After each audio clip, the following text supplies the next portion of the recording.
네, 오늘 하나님의 나라가 임하다라는 제목으로 말씀의 은혜를 나누겠습니다.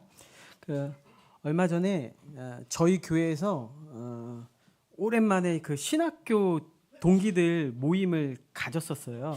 네, 이제 다 목사님들이죠. 대부분 다 한 7, 8명 모였는데 선교사님 아니면 다 현역 목사님들이신데, 아무래도 이제 신학을 전공했던 사람들이다 보니까, 또 지금 또 사역을 하고 있는 사람들이다 보니까 얘기의 주제들이 기독교와 관련된 여러 가지 이제 이야기들이 나오는 거예요. 근데 이제 얘기를 하는데 막 어려운 얘기들이 나오더라고요. 뭐 선교 무용론, 뭐 소수 인권과 관련된 동성 연애자 옹호, 막 이런 어려운 이제 얘기들이 쭉 나오는 거예요. 넌 어떻게 생각해? 넌 어떻게 생각해? 근데 저는 공부를 별로 안 한 사람이고 공부를 좋아하지 않거든요. 그래서 너무 이렇게 많은 시간 동안 모여가지고 난 그냥 다른 얘기하고 싶은데 무슨 론 뭐 무슨 쩍 얘기하니까 너무 피곤한 거예요. 이런 얘기를 3, 4시간 동안 막 쉬지도 않고 할 만한가? 이런 생각이 들더라고요. 그래서 제가 듣다가 한마디 했어요. 형, 그러면 형은 아들이 남자를 데려와서 사랑한다고 결혼시켜 달라고 하면 형 그래서 결혼시켜 줄 거야? 너무 무슨 동성애자들을 사랑하고 뭐 받아들이고 뭐 막 정상이다 막 뭐 이렇게 얘기하니까 제가 그냥 홧김에 그냥 형인데 그냥 좀 무례하게 한 거죠. 오늘 우리가 읽은 본문 마가복음 9장 1절 말씀, 하나님의 나라가 권능으로 임하는 것을 볼 자들도 있느니라. 이 말씀도 마찬가지인데 신학계에서는 이 구절에 대해서 여러 가지 해석들을 해요. 여러 가지 신학적인 이론들이 있습니다. 이 하나님의 나라가 권능으로 임하는 때, 그때가 뭐 변화산 사건이 일어나는 그것을 두고 말씀하신 거다. 아니면 예수님이 앞으로 죽으시고 부활하고 승천하실 때의 일을 얘기하신 거다. 아니면 그 이후에 마가의 다락방에 성령이 임했던 것처럼 오순절 성령 강림에 대해서 얘기하는 거다. 또 조금 더 나아가서 아니다. 예루살렘 성전이 로마에 의해서 예루살렘이 파괴되는 그 역사적인 사실을 예언하신 것이다. 또 마지막으로는 아니다. 그것도 아니다. 마지막 재림 때, 종말의 때에 대해서 예수님이 우리에게 말씀하신 것이다. 근데 예수님이 이렇게 말씀하셨죠. 여기 있는 사람들 중에서 죽기 전에 하나님의 나라가 권능으로 임하는 것을 볼 자들도 있느니라. 여기 있는 사람 중에서 죽기 전에, 여기 있는 사람 중에 죽기 전에 일어나는 일이에요. 보는 일이에요. 그러니까 이 말씀에 대해서 계속 무슨 론 이렇게 파고들면 성경 말씀은 하나도 그 한마디도 나랑은 상관이 없는 말이 되는 거예요. 계속 이게 무슨 론이다. 이게 무슨 학설이다.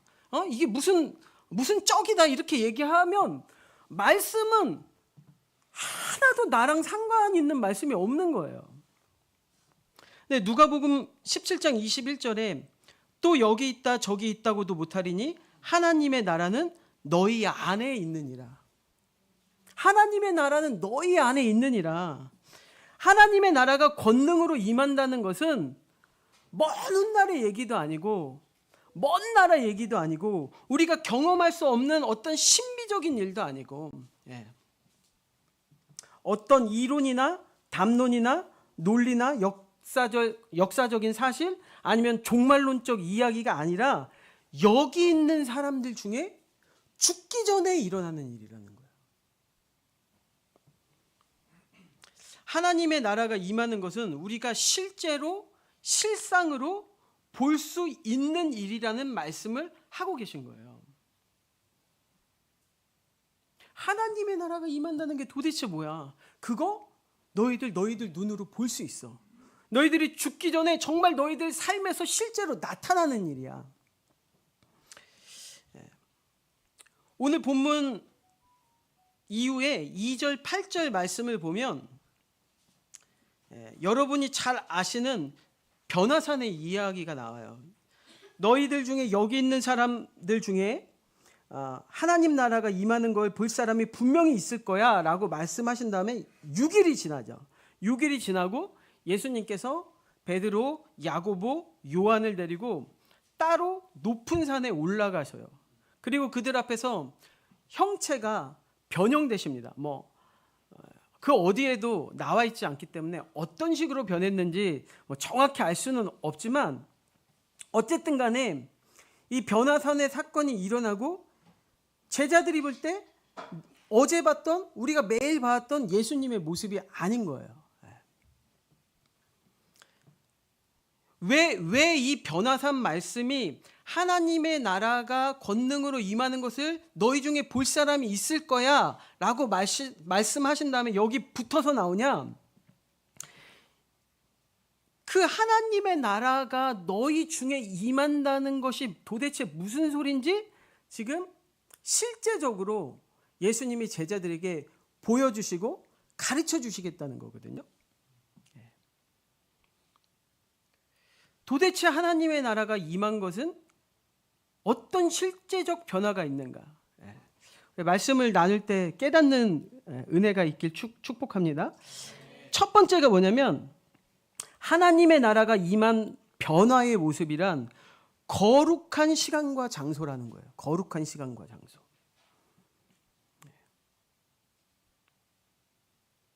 이 변화산 사건이 어떤 방식으로 일어났냐? 엿새 후에 높은 산에서 우리 2절 한번 읽어보겠습니다. 오늘 2절부터 8절까지 말씀은 읽지 않았으니까 2절 말씀. 가은이부터. 서윤이가 이렇게 했어요. 가은이부터 시키라고. 2절. 가은이가 자기가 아닌 줄 알고 있다가 당황했어요. 9장 2절. 마가복음 9장 2절. 엿새 후에 예수께서 베드로와 야고보와 요한을 데리고 따로 높은 산에 올라가셨더니 그들 앞에서 변형되사 엿새 후에 높은 산에서 9장 1절 말씀을 하시고 나서 엿새 후에 6일 후에 높은 산 위에 올라갔더니 생긴 변화라는 거예요. 성경이 뭐라고 말하냐면 엿새 후라는 시간과 높은 산이라는 이 장소가 하나님 나라가 임하는 시간과 장소라고 말하고 있어요. 하나님 나라가 임한 변화의 모습이 아무 시간이나 아무 장소에서나 그냥 상관없이 일어나는 게 아니라 특정되어 있다는 거죠. 특정. 6일 후라는 시간과 높은 산이라는 장소가 이 변화와 동반돼서 나타나고 있어요. 다른 곳에서 이 사건이 일어난 게 아니잖아요. 엿새 후라는 시간이 어떤 시간이냐? 엿새 후면 며칠이죠? 7일째잖아요. 그렇죠? 7일째. 성경에서 말하고 있는 엿새 후 7일, 우리가 알고 있는 안식일이에요. 안식일. 세상의 일이 멈추고 찾아오는 시간이 이 엿새 후라는 시간이에요. 우리가 세상을 살면서 6일 동안 얼마나 고생합니까? 6일 동안 얼마나 힘들고 6일 동안 얼마나 외롭고 또 6일 동안 얼마나 처절한 시간들을 보내요. 근데 그 6일이 지난 다음에 찾아오는 그날에 하나님의 안식으로 가득한 날이 된다는 거죠. 하나님의 안식으로 가득한 날. 하나님이 이 세상에서 하셨던 일, 창조하셨던 일, 그동안의 일들을 다 멈추시고 안식하시고 그 제7일째를 거룩하게 따로 구별해서 이 시간에 축복과 안식을 집어넣어 놓으셨어요. 그게 7일째 날, 그게 7일째 날 엿새 후에 이 세상에 임하는 하나님 나라의 일이라는 거예요. 높은 산은 무슨 뜻이냐? 높은 산의 뜻은 바다가 아니라 뭐 시장 한복판이 아니라 왜 높은 산에 올라갔을 때 이 변화라는 게 생기는가? 이 높은 산이라는 의미는 하늘과 가장 가까운 장소라는 뜻이에요. 높은 산. 하늘과 가장 가까운 곳. 그러니까 내가 영적으로 하나님과 가장 가깝고 친밀한 하나님의 임재가 있는 곳을 이 높은 산이라고 해요. 성경에 많은 산들이 나오죠. 하나님의 임재가 있었던 곳, 하나님과 내가 가장 가까이 있었던 곳. 예를 들면 아브라함이 이삭을 드렸던 그 모리아산, 그게 아브라함과 하나님이 가장 가까운 사이가 된 산이거든요. 장소예요. 또 모세가 하나님을 만나서 십계명을 받고 출애굽의 지도자가 됐던 그 시내산, 그렇죠? 시내산, 호렙산. 또 엘리야가 850명의 이단 선지자들과 대결을 벌였던 갈멜산. 또 솔로몬이 예루살렘 성전을 세웠던 시온산. 그렇죠? 그 장소가 하나님과 가장 친밀하고 내가 하나님과 가장 가까운 장소예요. 어쨌든 간에 이 높은 산이라는 곳은 하나님의 임재가 있고 하나님과 가장 가깝고 그래서 성전이 있고 교회가 있고 그곳에 예배가 있는 곳을 상징하고 있는 거예요. 여러분, 우리가 높은 산에 올라가잖아요. 그러면 이 높고 정말 높고 깊은 산에 올라가면 세상의 소리가 안 들립니다. 도시에서 시끄러웠던 자동차 소리 안 들려요. 공장 돌아가는 소리 안 들려요. 근데 그때부터 들리는 소리가 뭐예요? 그동안 내가 듣지 못했던 작은 소리들이 들리기 시작하잖아요. 새소리. 새가 우는지도 모르면서 살았는데 새소리도 들리고 풀벌레 소리도 들리고 바람 불 때 나뭇잎이 어떤 소리입니까? 막 스르륵 뭐 하여튼 그런 소리도 들리고 들리는 거예요. 작은 소리들이. 거기가 높은 산이죠. 세상의 방법이 통용되지 않는 곳. 핸드폰이 터지지 않는 곳. 핸드폰이 터지지 않는 곳.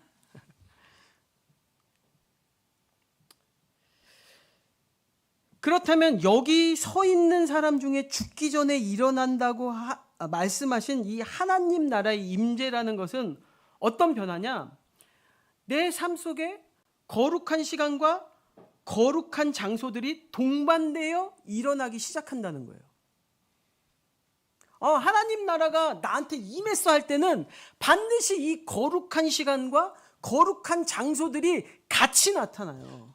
삶 속에서. 나랑 상관없는 얘기를 하는 게 아니라는 거예요. 하나님의 나라가 임하는 것은 시간과 장소와 무관할 수가 없습니다. 반드시 나의 시간 속에서 하나님을 위해서 거룩히 구별한 시간들이 더 많아지겠죠. 반드시 나의 삶에서 내가 그동안 발로 밟고 다녔던 어떤 그 지경들 중에 거룩한 장소들이 훨씬 더 많아지겠죠. 그렇게 나타난다는 거예요. 하나님의 나라가 너희들 중에서 죽기 전에 너희가 볼 수 있도록.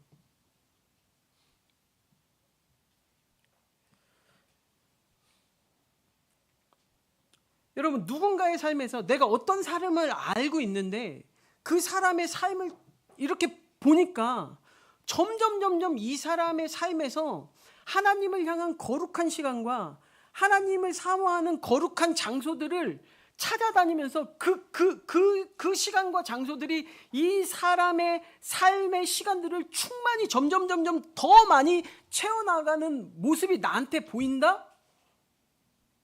옛날에는 이 사람 이런 데 시간 쓰는 거 싫어했는데, 하나님의 일에 시간 뺏기는 거 싫어했는데, 이 사람이 시간 쓰는 곳은 오직 뭐 어떤 그 사람이 그쵸? 좋아하는 곳에 시간 쓰고, 이 사람 절대 이런 데 한번 가자고 하면 가는 사람이 아닌데 알아서 자기가 막 기도의 자리, 예배의 자리를 찾아서 가요. 옛날에는 막 밤새도록 그냥 가 있는 장소라는 게, 그렇죠. 제가 열거하지 않았지만 여러분들이 한참 새벽에 막 헤맸던 그 거리들을 생각해 보세요. 근데 그런 장소들이 하나씩 하나씩 삶에서 정리되고, 오히려 거룩한 시간들과 거룩한 장소들이 점점 늘어가. 야, 네가 거기 간다고? 이 시간에? 그렇다면 그 사람은 지금 어떤 일이 일어나고 있는 거예요? 그 사람의 삶 속에 하나님의 나라가 임하고 있는 거예요. 두 번째는 하나님 나라가 임한 변화의 모습이란 성령의 감동과 역사가 일어나는 것입니다. 성령의 감동과 역사. 우리 3절 말씀을 한번 보겠습니다. 3절. 서윤이가 읽어주세요. 시작. 그 옷이 광채가 나며 세상에서 빨래하는 자가 그렇게 희게할 수 없을 만큼 매우 희어졌더라. 그 옷이 광채가 나며 세상에서 빨래하는 자가 그렇게 희게할 수 없을 만큼 매우 희어졌더라. 하나님 나라가 임하면 일어나는 변화를, 그 특징을 한마디로 설명하면 뭐냐면, 세상에서 빨래하는 자가 그렇게 희게할 수 없다. 아무리 좋은 세탁기, 요즘 무슨 AI 세탁기, 무슨 뭐 버블 세탁기 막 하여튼간에 막 있잖아요.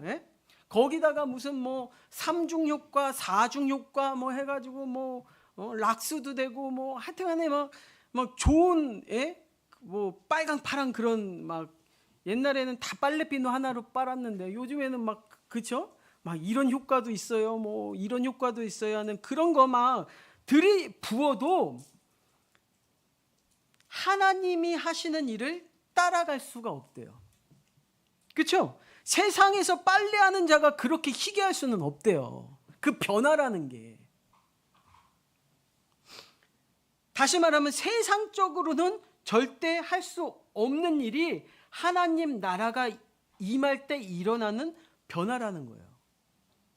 세상에서는 만들어낼 수 없는 일이다. 그런데 반대로 하나님의 나라가 임하면 어떻다고요? 그런 일이 일어난다. 그런 일이 일어난다.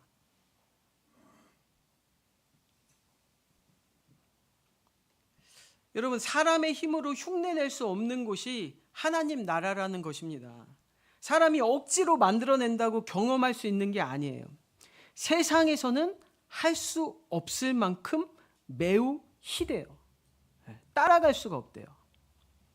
그 변화는 사람들이 더 잘할 수 있는 게 아니래요. 오직 그 변화는 하나님의 영이 온전하게 임할 때 일어나는 사건인 거예요. 제가 오늘 말이 지난주보다 빠르죠. 지난주에 한번 좀 해봤다고 오늘 좀 빠른 것 같아요. 지난주처럼 느리면 이건 빼야지 제가 다 체크해놨는데 오늘 좀 진도가 빨리 나가네요. 여러분, 인류의 역사를 생각해 보세요. 사람들이 이 땅에서 파라다이스, 천국을 만들어 보겠다고 얼마나 많은 힘을 쏘았습니까? 그런데 여러분, 사람들의 방법을 동원해서 파라다이스, 천국을 만들어 보겠다고 했는데 천국이 이루어진 게 있습니까? 성경에 그런 사람들의 일을 많이 기록하고 있잖아요. 제일 먼저 일어났던 게 가인과 아벨의 사건이거든요. 가인이 아벨을 죽인 다음에 하나님께 벌을 받고 유리하는 자, 방황하는 자가 돼요. 그런데 이 가인이 유리하고 방황하도록 하나님께서 벌을 주셨는데 거기에 반해서 성을 쌓고 정착을 하죠. 그렇죠? 성을 쌓고 그게 애녹성이에요. 애녹성. 그 애녹성을 쌓고 내가 거기를 천국으로 만들어 보겠다고 싼 거거든요. 가인이. 그래서 보면 거기에서 문화라는 것들이 생겨나고 거기에서 여러 가지 세상 문명들이 발생해요. 그렇죠? 음악도 만들어지고 막 여러 가지 도구들도 만들어지고 그러는 거죠. 그런데 여러분, 거기가 천국이 됐느냐? 아니에요. 여러분이 잘 아시는 것처럼 그 세상을 한마디로 정의하면 뭐냐면 77배로 갚아주는 세상이 되어버렸어요. 내가 조금 상처났는데 내가 조금 상처난 것 때문에 어린아이한테 77배로 갚아주겠대요. 그러니까 사람들이 결국 만들어낸다는 것은 내가 조금 노력해서 세상적인 방법으로 사람의 능력으로 천국같이 세상을 만들어 보겠다고 하지만 하나님의 나라라는 것은 흉내낼 수조차 없다는 거예요. 바벨탑이 그랬잖아요. 그렇죠? 바벨탑도 바벨이라는 이 세상을 하늘에 닿아보자, 하나님 나라처럼 만들어보자 했지만 결국 실패했어요. 마찬가지로 우리의 삶도 교회도 억지로 뭔가 만들어내고 프로그램을 해서 여기를 천국처럼 만들어보자, 하나님 나라가 임재하도록 해보자. 됩니까? 안 돼요. 하나님의 나라는 성령의 임재와 역사가 없으면 일어날 수가 없어요.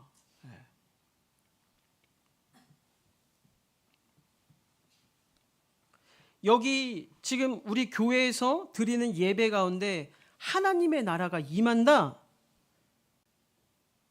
이걸 사람이 어떻게 해낼 수 있겠어요?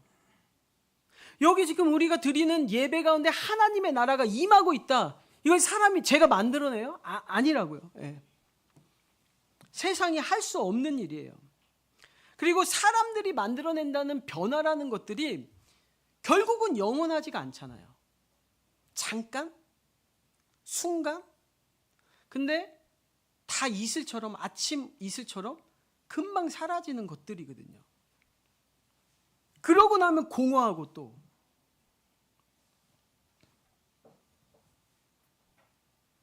그러니까 여러분, 우리는 이렇게 기도해야지 됩니다. 하나님, 예배 가운데 성령님 임재해 주십시오. 내가 뭘 더 잘하게 해 주십시오가 아니라 성령님, 이 예배 가운데 지금 여기에 우리들 중에 내가 죽기 전에 성령님 임재해 주십시오. 그게 오순절날 성령이 임하고 나타난 초대교회의 모습들이잖아요. 초대교회의 모습들을 여러분 잘 읽어보시면 그게 사람이 노력한다고 일어날 수 있는 변화예요. 자기 전 재산을 팔아서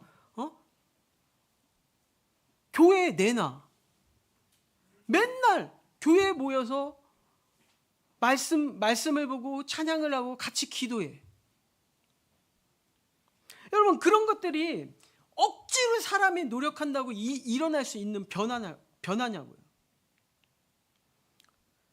제가 읽겠습니다. 사도행전 2장 12절에 보면 베드로가 그 오순절날 성령을 받은 다음에 사람들 앞에서 막 복음을 전할 때 이 무식한 어부 베드로 다 사람들이 아는데 그가 막 복음을 전하니까, 담대하게 전하니까 사람들이 어떻게 반응했냐면 2장 11절에 다 놀라며 당황하여 서로 이르되 이 어찌된 일이냐며. 도대체 어떻게 이런 일이, 도대체 어떻게 저 베드로에게 이런 일이 일어났지? 사람들이 다 이렇게 반응했다는 거예요. 또 3장 12절에는 베드로가 성전 미문에 앉아있는 안진뱅이를 일으킨 이후에 사람들이 이 사건을 보고 뭐라고 말하냐면, 사도행전 3장 12절에 베드로가 이것을 보고 백성들에게 말하되 이스라엘 사람들아, 이 일을 왜 놀랍게 여기느냐? 우리 개인의 권능과 경건으로 이 사람을 걷게 한 것처럼 왜 우리를 주목하느냐? 야, 이걸 왜 사람이 한 일이라고 생각해? 내가 한 일 아니야. 사람이 어떻게 이런 일을 행할 수 있냐는 거예요. 예? 그런데 하나님이 하시니까 된 거라는 거예요. 이 일을 왜 놀랍게 여겨? 하나님이 하시면 사람이 할 수 없는 그 일 되는 건데,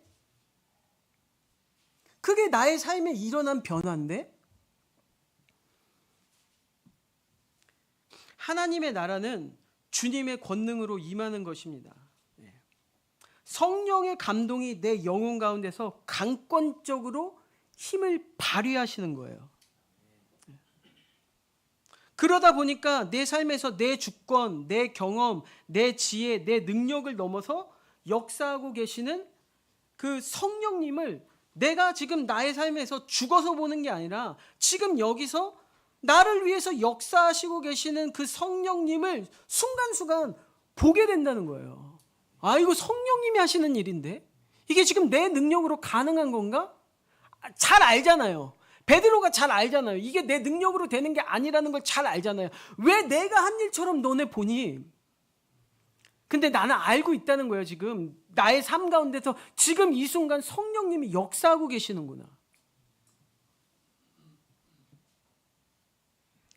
광야에서도 나보다 앞서가시면서 길을 만드시고 구름기둥과 불기둥으로 인도하고 계신 성령님을 그 다음부터는 계속 더 철저하게 신뢰하고 구름기둥이 이쪽으로 인도하면 이쪽으로 가고 불기둥이 이쪽으로 인도하면 이쪽으로 가고, 그게 그 변화가 성령님의 임재와 역사를 따라서 가는 그 변화가 우리 삶에 죽기 전에 일어난다는 거예요. 세 번째 하나님 나라가 임한 이 변화의 모습이란 오직 한 분, 두 주인이 없다는 거예요. 이 변화가 일어납니다. 4절 말씀입니다. 4절 말씀. 가은이가 한번 읽어주세요. 이에 엘리야가 모세와 함께 그들에게 나타나 예수와 더불어 말하거늘 마지막에 이 변화산에서 어떤 사건이 일어나냐? 예수님의 모습이 희게 변한 것뿐만 아니라 갑자기 엘리야가 나타나는 거예요. 모세가 나타나는 거예요. 그러더니 예수님이랑 모세랑 엘리야가 막 대화를 하셔. 그렇죠? 예수님이 하늘 보좌를 떠나서 이 땅에 오신 지 한 30년 되셨잖아요. 그러니까 오래간만에 모세랑 엘리야를 만나가지고 30년 동안 있었던 이야기들을 이제 막 쭉 했겠죠. 그렇죠? 옛날 얘기도 하고. 그런데 그 옆에서 베드로가, 항상 이 베드로가 문제예요.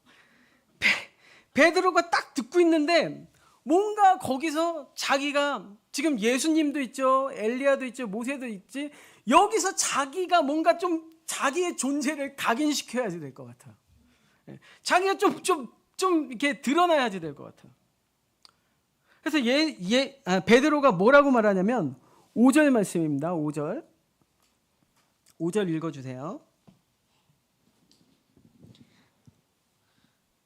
베드로가 예수께 고하되 라삐여 우리가 여기 있는 것이 좋사오니 우리가 초막셋을 줄 때 하나는 주를 위하여 하나는 모세를 위하여 하나는 엘리야를 위하여 하사이다 하니. 뜬금없이 베드로가 초막셋을 짓겠다는 거예요. 초막셋을. 참 베드로는 마음이 뜨거운 사람이에요. 마음이 뜨거워. 초막셋을 짓겠습니다. 또 그렇잖아요. 통이 커요. 예수님을 위해서 집을 지을 뿐만 아니라 모세에게도 한 채 드리고 엘리야에게도 한 채 드리고 세 채를 짓겠대요. 제가 옛날에 이런 말을 똑같이 한 적이 있거든요. 제가 나중에 정말 하나님을 위해서 교회 3개를 건축해서 봉헌하겠습니다. 베드로 같았죠, 저도. 근데 예수님 초막, 모세 초막, 엘리야 초막, 자기가 예수님을 위해서도 초막을 짓는 수고를 하고, 자기가 엘리야를 위해서도 초막을 짓는 수고를 하고, 또 자기가 모세를 위해서 초막 짓기도 노력하겠다는 거예요. 수고를 하겠다는 거예요. 여러분, 이 말의 뜻이 뭐냐? 내가 초막색을 짓는데 하나는 예수님 거, 하나는 모세 거, 하나는 엘리야 거로 짓겠습니다 라고 말하는 이 베드로가 말하는 뜻이 뭐냐? 일종의 보험이에요. 일종의 보험. 이해하셨어요 벌써? 예. 신앙생활을 일종의 보험으로 하고 있는 거죠. 예. 예수님 믿는 것도 보험을 들어놓는 거예요. 그런데 예수님도 중요한데 모세도 중요하고 엘리야도 중요하다는 거예요. 지금 하나님 나라에 보좌가 3개 있는 겁니다. 보좌가 3개 있는데 그 보좌에 예수님도 앉아있고 모세도 앉아있고 엘리야도 똑같이 그 보좌 셋에 나란히 앉아있는 거예요. 동급이에요. 동급. 베드로가 생각하는 지금 예수님과 엘리야 모세가 똑같이 보좌에 앉아서 동급으로 생각하고 있는 거예요. 동급으로. 예를 들면 이게 이제 그런 거 있잖아요. 뭐 저도 잘 모르지만 천주교에서는 뭐 예수님이랑 마리아랑 교황이 동급이잖아요. 그렇죠? 교황의 뭐 무오설 뭐 있고 마리아가 죄가 없다라고 믿고 뭐 이런 것들이 어쨌든 근데 예수님과 마리아와 교황을 동급으로 생각하는 거 아닙니까? 근데 지금 베드로가 똑같이 예수님도 초막 하나, 엘리야도 초막 하나, 모세도 초막 하나예요.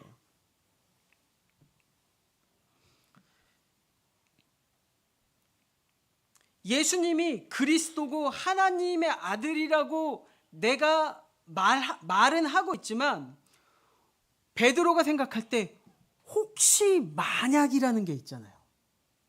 혹시 만약 지금 상황 돌아가는 게 예수님이 하시는 행동이 주님이 만약에 내 삶을 책임져 주시지 않으면 어떡해요?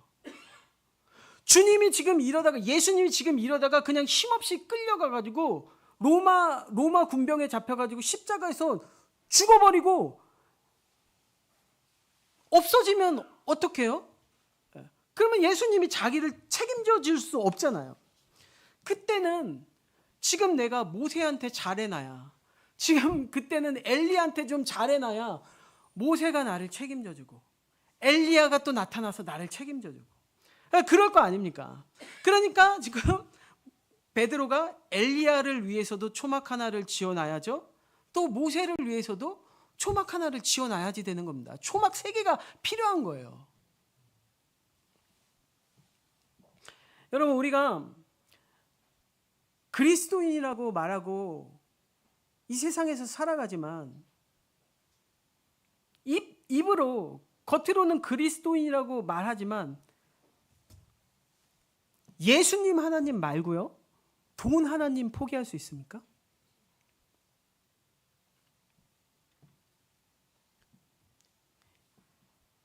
예수님은 예수님이고 여러분 돈을 내가 모셔놓을 수 있는 초막이 필요하잖아요. 그 초막 없어도 돼요? 여러분 명예, 인기, 자존심 하나님, 자존심 하나님 그 포기할 수 있습니까? 아니죠. 그러면 이 명예도 예수님만큼 나름 중요한 거니까 그것도 포기 못하니까 명예 하나님을 위해서도 초막 하나쯤은 지어놔야지 되는 거예요. 그거 짓는 노력도 게을리할 수 없지. 여러분, 우리는 제자라고 하면서 도대체 하나님 나라에 하나님이 몇 분이에요?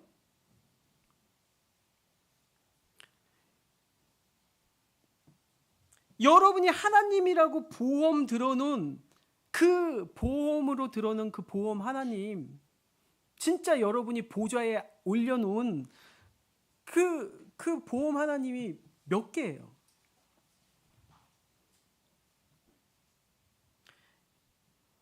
셀 수가 없겠죠. 셀 수가 없습니다. 내가 하나님이라고 생각하면서 보험으로 들어놓은 거, 하나님이 내 인생 책임져 주시지 않으면 어떡하지? 라고 생각하면서 그때는 이게, 그때는 요게 하면서 보험 들어놓은 보험 하나님 엄청 많죠. 엄청 많습니다. 베드로는 자기가 무슨 짓을 하는지 몰라요. 아, 내가 초막셋을 짓겠다 하면 잘했다고 칭찬받겠지. 똑똑한 일이라고, 현명한 일이라고 생각하시겠지. 그런데 여러분, 하나님 나라의 보좌에는 예수님의 보좌, 모세의 보좌, 엘리야의 보좌가 같이 있는 게 아니에요.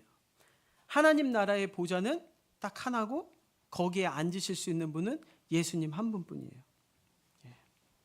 하나님의 나라가 임하면 하나님 나라에는 두 주인이 없다는 겁니다.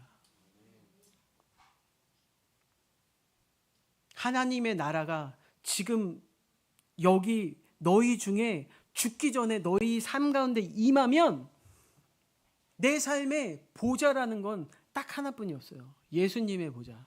두 주인이 없는 거죠.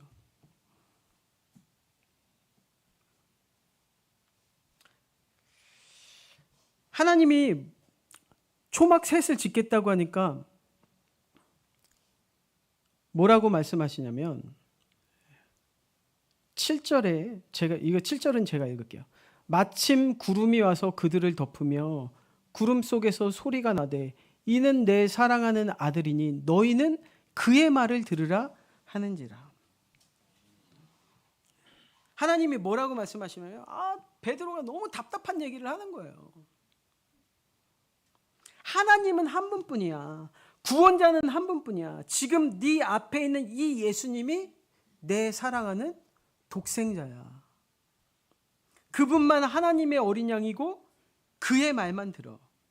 여러분, 그게 하나님 나라가 그 사람에게 임한 겁니다. 예수님의 말만 듣는 거. 예수님의 말씀 안에 거하는 거. 8절 말씀 누구 읽을 차례죠? 네, 8절 말씀 읽어주세요.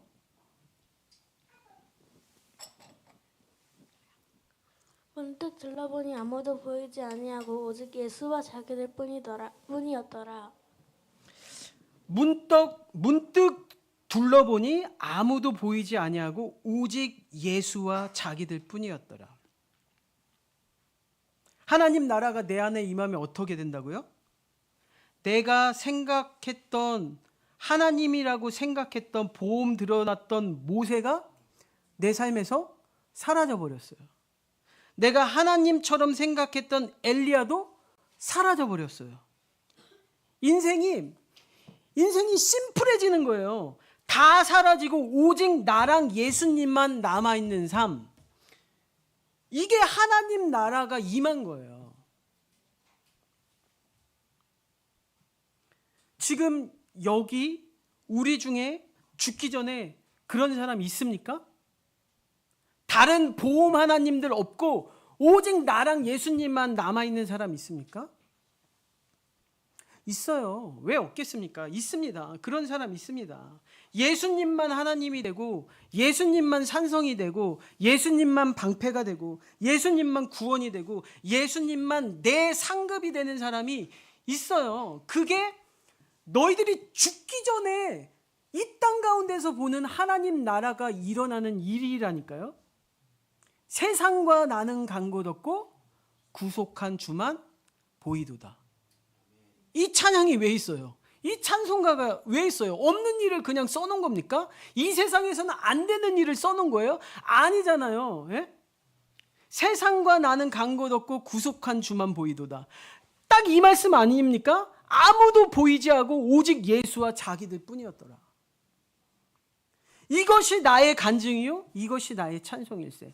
하나님 나라가 임할 때 자기의 삶 가운데 하나님 나라가 임하는 것을 경험한 모든 사람들이 공통적으로 하는 간증이 뭐냐? 이거예요. 이 세상에 다른 것은 다 보이지 않고 지금 오직 구속한 주와 나만 모여.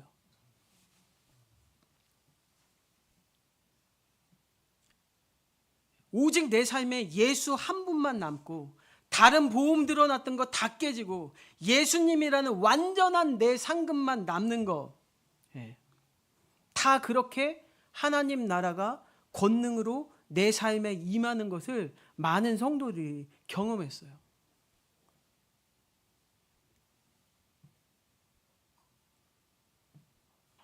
사랑하는 본향의 성도 여러분, 여러분은 지금 하나님의 나라가 여러분의 삶에 여러분 죽기 전에 권능으로 임하는 것을 보고 계십니까? 정말 여러분의 삶이 거룩하게 구별된 시간과 장소들로 날이 갈수록 충만해지고 있다는 것을 경험하고 계세요?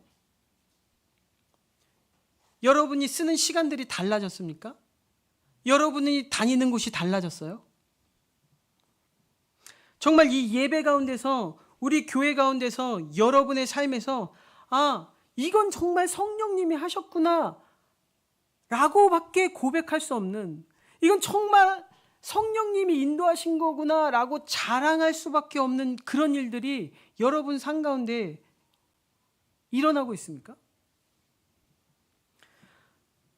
정말 여러분이 하나님 대신에 여러분이 따로 짓고 있던 모세의 초막, 엘리야의 초막들이 다 무너졌습니까? 아무것도 보이지 않고 오직 예수님만 보이세요? 그렇다면 여러분은 이미 천국 백성이에요. 나한테 지금 하나님의 나라가 임했나? 여러분 알 수 있습니다. 먼 훗날에 가서 듣는 얘기가 아니에요. 지금 여기서 죽기 전에 판가름 나는 거예요. 하나님의 나라는 여기 있다 저기 있다 못하리니 너희 안에 있느니라. 세상과 나는 간 곳 없고 정말 내 눈에는 주님만 보입니다. 이것이 여러분의 간증이 되고 찬송이 되는 본향가족의 축복을 받으시길 축원합니다. 찬양하고 함께 기도하겠습니다.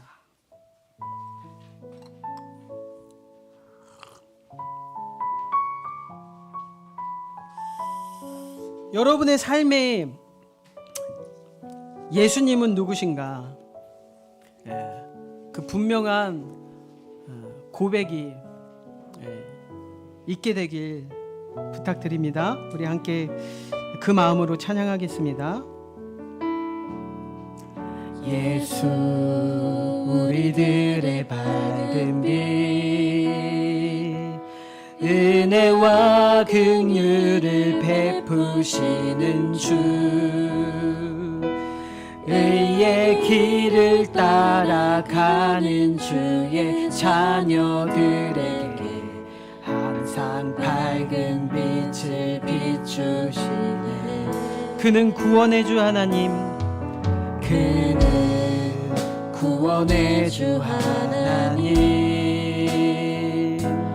공의로 세상을 다스리시네. 주를 경외하는 자들에게 부어주시는 놀라운 주님의 영광.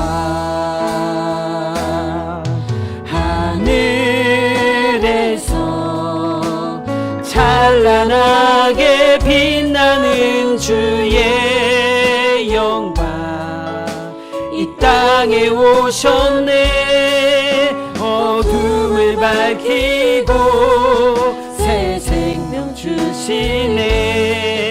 영원히 빛나는 나의 예수님 높이 영광과 찬양 받으시 주실 그 이름 경배합니다. 슬픔을 거두고 내게 자유 주시네 기쁨의 노래를 영원한 나의 빛 예수께 하늘에서 찬란하게 빛나는 하늘에서 찬란하게 빛나는 주의 영광 이 땅에 오셨네 어둠을 밝히고 새 생명 주시네 영원히 빛나는 나의 예수님 높이 영광과 찬양 받으실 그 이름 경배합니다. 슬픔을 거두고 내게 자유 주시네 기쁨의 노래를 영원한 나의 빛 예수께. 하나님, 어두운 세상 가운데 나에게 빛이 되어주시는 그 이름 예수 한 분뿐이 없습니다. 하나님, 나의 슬픔의 눈물을 닦아주실 그 이름도 예수 한 분밖에 없습니다. 하나님, 나의 삶 가운데 그리스도의 이름 예수 그 하나만 남고 다른 주인되었던 모든 이름들이 나의 삶 가운데 폐기되어지고 아버지 지워지는 역사가 있게 도와주시옵소서. 이것이 나의 간증이요 이것이 나의 찬송이라. 지금 예수 한 분 그리고 나만 보이도다. 하나님, 이 고백이 나의 간증 나의 찬송 되게 해 주옵소서. 우리 함께 기도하겠습니다. 주여,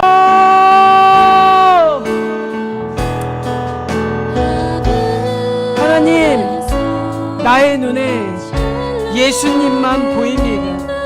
나의 귀에 예수님의 말씀만 들립니다. 세상의 소리들을 꺼 주시옵소서. 사탄이 속이는 그 거짓의 음성들을 차단시켜 주시옵소서. 오직 세매하게 들리는 예수님의 음성만 들리는 이 예배 자리에서 하나님 지금 나와 만나 주시옵소서. 이론이 아니라 교리가 아니라 먼 나라 얘기 딴 사람의 일이 아니라 지금 나에게 여기서 내가 죽기 전에 하나님 이 예배 자리에서 하나님이 나의 왕 되어 주시고 하나님만 남는 인생이 되게 하여 주시옵소서. 그동안 나의 삶 가운데 하나님의 자리를 차지하고 이것도 나의 삶의 하나님, 저것도 나의 삶의 하나님, 이것도 나를 구원해 주시는 하나님, 저것도 나를 구원해 주는 하나님이라고 고백했던 모든 우상들이 하늘에서 내려오는 성령의 불로 하나님 태워지고 정말 하나님, 나의 하나님 예수님 한 분뿐입니다. 하나님, 나의 방법은 오직 성령님 한 번뿐입니다. 주님, 인도하여 주셔서 세상 사람들이 알지도 못하고 세상 사람들이 듣지도 못하는 그 하나님의 나라가 나의 인생 가운데 나의 삶 가운데 임재하는 것을 많은 사람들로 하여금 보게 하여 주옵소서. 너의 삶 가운데 어떻게 이런 일이 일어났냐? 내가 너의 삶을 보니까 정말 놀라울 뿐이다. 내가 너의 삶을 보니까 하나님이 살아계신 것이 맞구나 라고 내가 그 간증과 그 고백들을 들을 수 있는 주여, 그 삶이 하나님의 나라가 지금 여기에 우리들 가운데 우리가 기도할 때에 우리가 찬송할 때에 우리가 고백할 때에 우리가 예배할 때에 하나님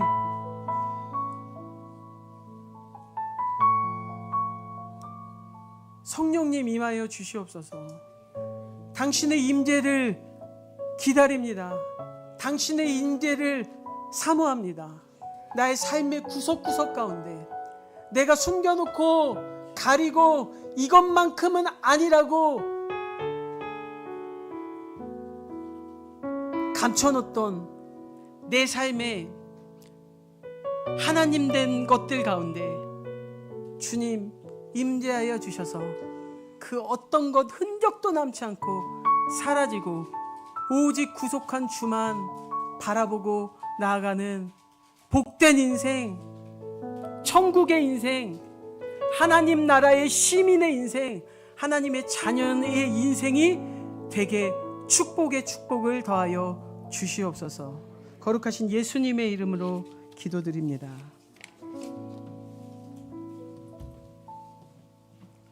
축도하겠습니다.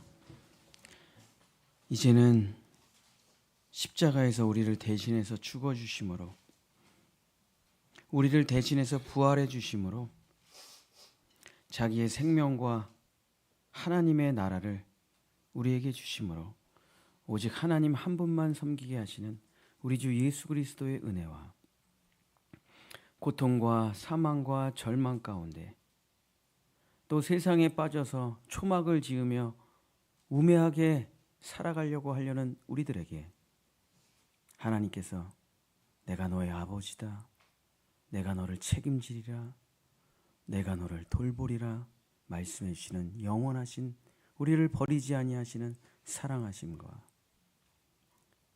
주여, 세상의 시간과 세상의 공간 안에 있지 아니하고 언제 어디서든 하나님과 연결케 하시는 성령님의 감화감동 교통하심과 내주하심이 대한민국 땅에서 살아가지만, 육신 속에서 살아가지만, 이 세상의 철학과 사상과 문화와 정치와 경제 아래서 살아가지만 그것들에게 흔들리지 아니하고 오직 하나님의 임재와 하나님의 감동하심과 하나님의 은총과 하나님의 나라 속에서 살아가는 우리 본향의 모든 성도들과 자녀들과 그들의 영원한 삶 위에 천국의 축복이 함께 하시기를 간절히 축원하옵나이다.